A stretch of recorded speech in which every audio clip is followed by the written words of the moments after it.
mengenai masalah anti Cina di Indonesia ya. Saya pribadi sebagai putra asli kelahiran Indonesia tentu prihatin. Saya merasa sepenuhnya adalah bangsa Indonesia.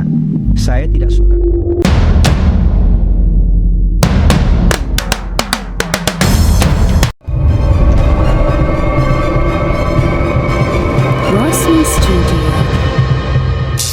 Assalamualaikum warahmatullahi wabarakatuh. Kembali lagi bersama Razli Studio. Selamat datang ke channel ini guys.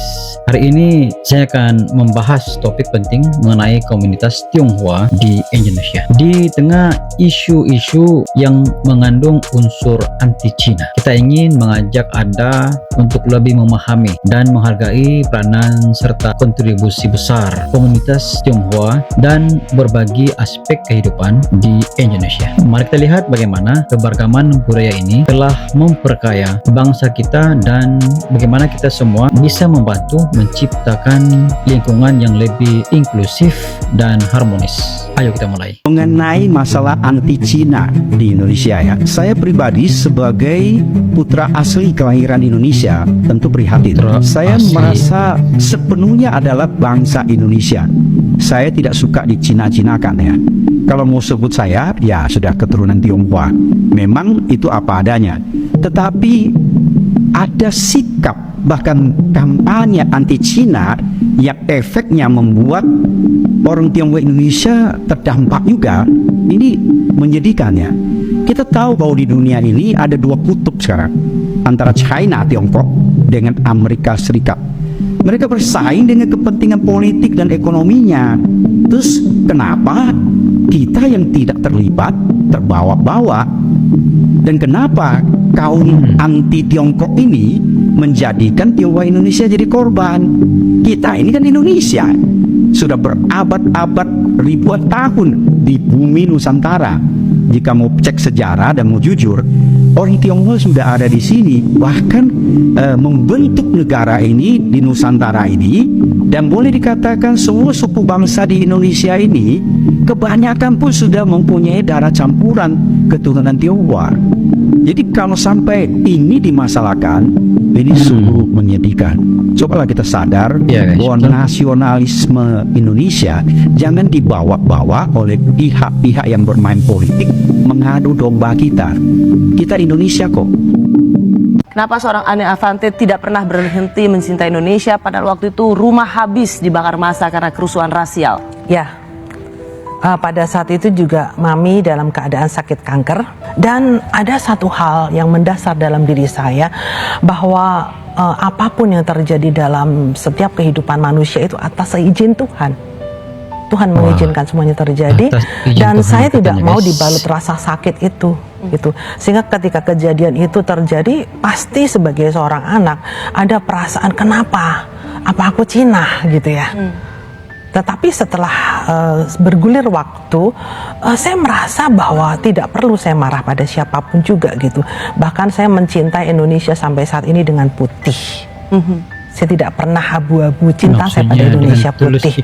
Karena kita perlu diuji untuk membuktikan bahwa aku cinta padamu Indonesiaku. Wow.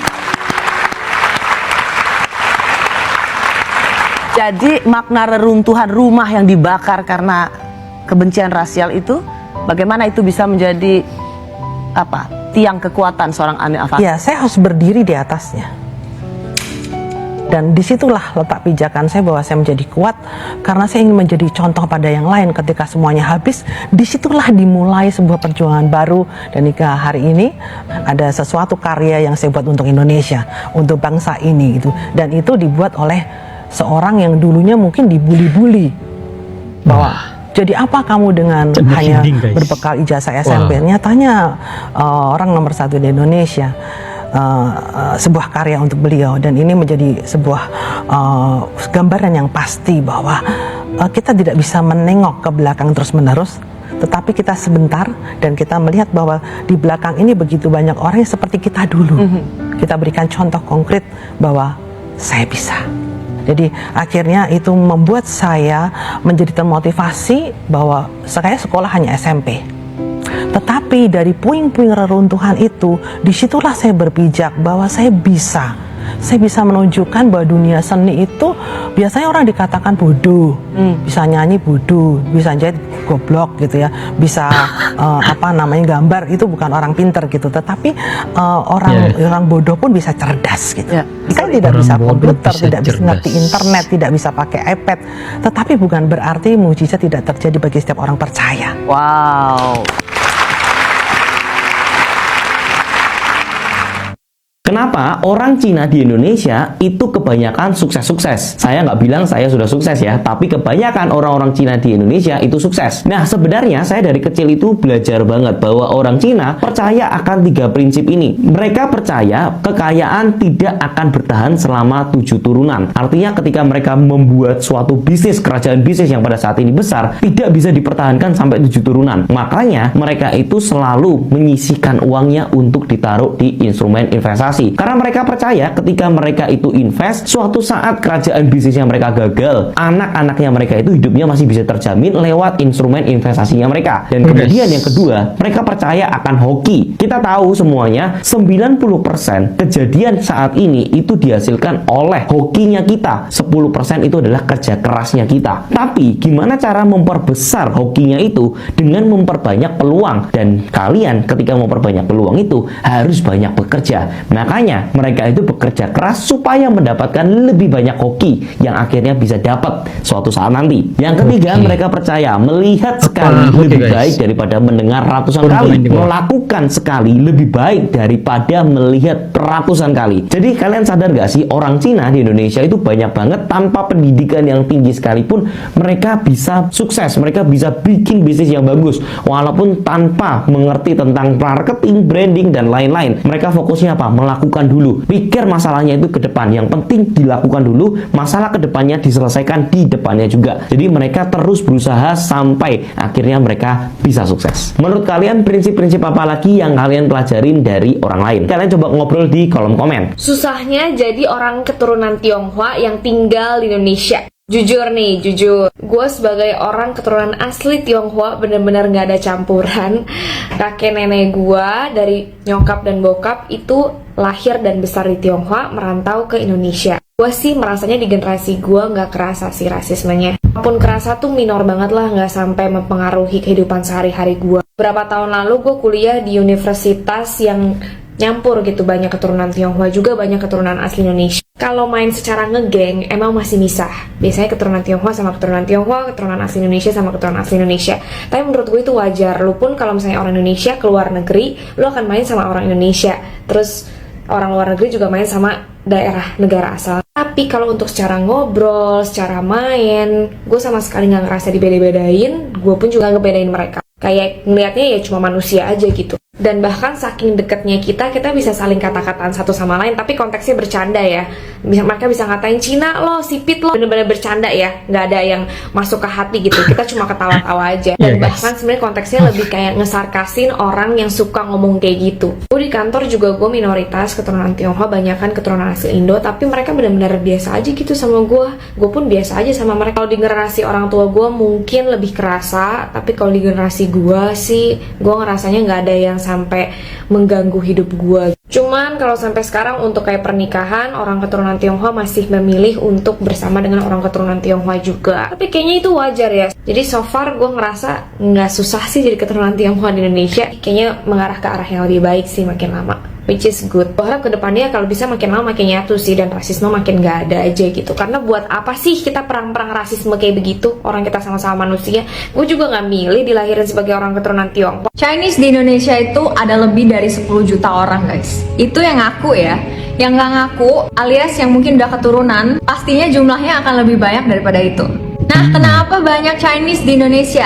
Yang pertama, sejarah perdagangan. Pedagang China udah berabad-abad lalu datang ke Indonesia untuk berdagang rempah-rempah dan juga tekstil dan barang-barang lainnya. Intinya berdagang lah ya. Nah, beberapa dari pedagang ini ada yang memutuskan untuk tinggal di Indonesia dan memilih untuk menetap di sini. Terus, seiring dengan berjalannya waktu, banyak yang kawin campur dengan penduduk setempat. Kedua, penjajahan Belanda. Selama masa penjajahan Belanda di Indonesia, para pedagang Tionghoa didatangkan ke Indonesia untuk bekerja sebagai buruh guys. Bisa dalam perkebunan, pertambangan, proyek konstruksi, dan lain-lain. Nah, hal ini menyebabkan peningkatan Chinese di Indonesia yang cukup signifikan. Yang ketiga, ada migrasi. Pada abad ke-20, banyak orang Tionghoa datang ke Indonesia untuk menghindari gejala politik dan ekonomi yang ada di China. Aku pernah bahas ini juga, kenapa banyak Chinese di mana-mana ya, dan ini salah satu poinnya juga. Banyak dari mereka jadi pengusaha ya.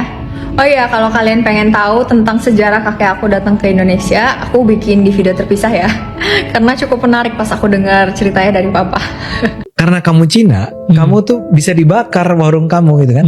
Tapi kalau kamu tinggalnya di Glodok, tinggalnya bisa dibakar tokonya. bisa dibakar kan tokonya. Saya tuh nggak Cina, diteriakin gitu, saya tinggal bilang, oh, gue nggak Cina, tapi rasanya gimana kalau lo Cina gitu loh. Di bayangan saya tuh, ini kan jahat banget.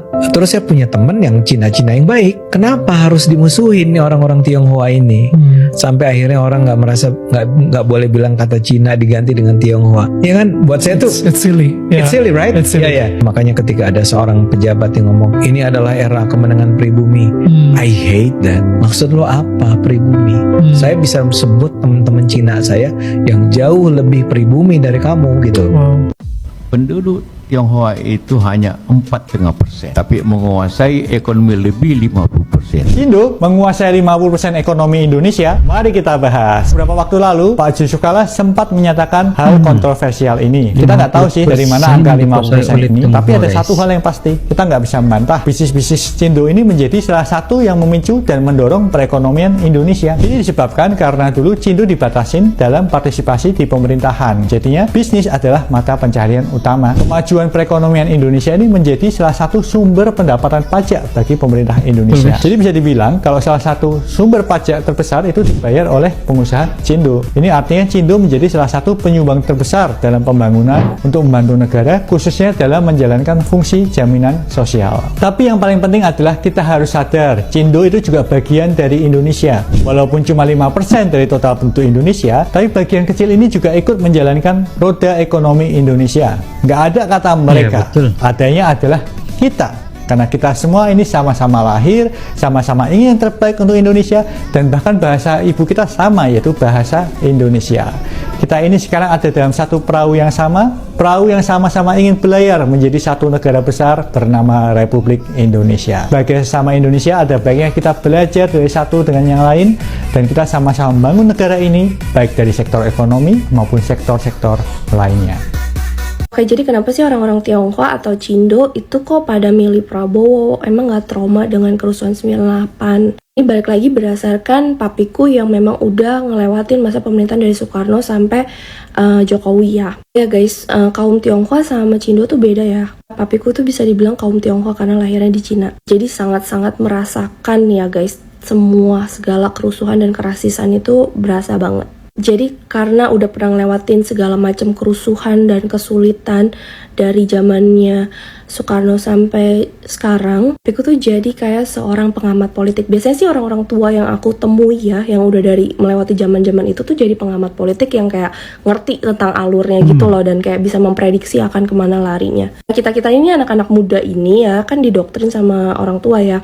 Terus setiap hari kan kita bakalan diajak ngobrol gitu loh tentang politik segala macam. Dan biasanya tuh papiku dari zaman-zaman dulu setiap dia memprediksi akan ada kesulitan ekonomi atau kerusuhan atau segala macam, itu selalu tepat karena bisa membaca dari pengalaman gitu kan. Tapi pas era Jokowi itu banyak yang meleset. Jadi udah memprediksi bakal kerusuhan ternyata enggak, memprediksi bakalan kesulitan ekonomi ternyata enggak gitu. Nah dari situ jadi papiku tuh kayak suka banget sama Jokowi gitu loh. Jadi kayak setiap hari kita tuh kalau ketemu papi tuh bakalan ngomongin Jokowi gitu.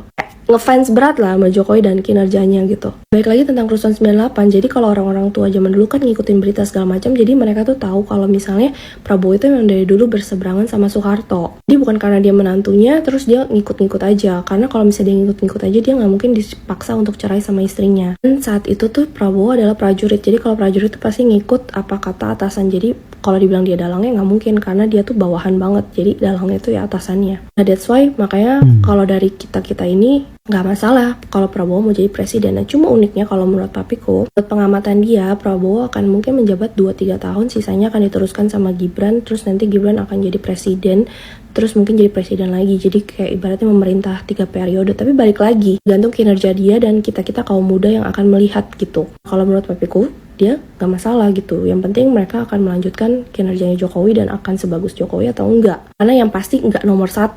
Nomor 1 tuh lebih sering cenderung kerasis gitu dan bawa agama. Jadi kayak kita gak suka. Tapi kenapa nggak nomor 3? Kalau nomor 3 mungkin karena PDIP gitu. Kayak kalau misalnya dia menang lagi, PDIP bakalan menguasai Indonesia lagi, dan belum tentu si nomor 3 ini bisa setegas Pak Jokowi. Basically tentang itu aja sih. Ya itu dia buat kalian yang penasaran. Kenapa ya Kang ya, kaum Tionghoa itu banyak seringkali mendapatkan diskriminasi atau dibenci sama kaum Bumi Putra gitu. Atau bahkan pendiri Republik pertama di Indonesia juga kan sebenarnya Cina. Itu akhirnya memunculkan apa? Memunculkan mitos babi ngepet. Jadi babi ngepet tuh dari situ sebenarnya. Dari mana Kang? Dari Cina. Ketika orang Jawa ngelihat orang Cina dalam kondisi yang seperti itu, ini lebih kaya, ini lebih miskin dan sebagainya, maka mereka mulai memunculkan rasa tidak simpati gitu. Ini tanah gue, mereka pendatang, kenapa dia yang kaya, gue yang mesti miskin gitu. Framing Muslim teroris, cari aja yang paling jenggotan gitu, kayak gini kan. Ya, kan bisa di framing karena ada jenggotnya sama gitu. Nah, yang Cina itu gampang banget untuk di frame. Ya terlalu gampang sih kalau kita lihat ya Kang ya. Akan nggak usah ngaku Cina juga udah ketahuan. Bener. Karena teman-teman saya banyak juga Kang yang pribumi, jadi saya juga bingung. Saya pada saat itu tuh masuk kampus pengennya ngambil shift yang isinya tuh nggak Cina semua Kang. Jadi siang saya ngambilnya Kang, karena kalau siang itu isinya pribumi semua. Karena saya pengen ngeblend aja sih Kang. Oh gitu. Sebenarnya. Karena bosan temenan sama Cina mulu gitu. Di sekolah Cina, di mana Cina gitu kan. Kontroversi, toleransi.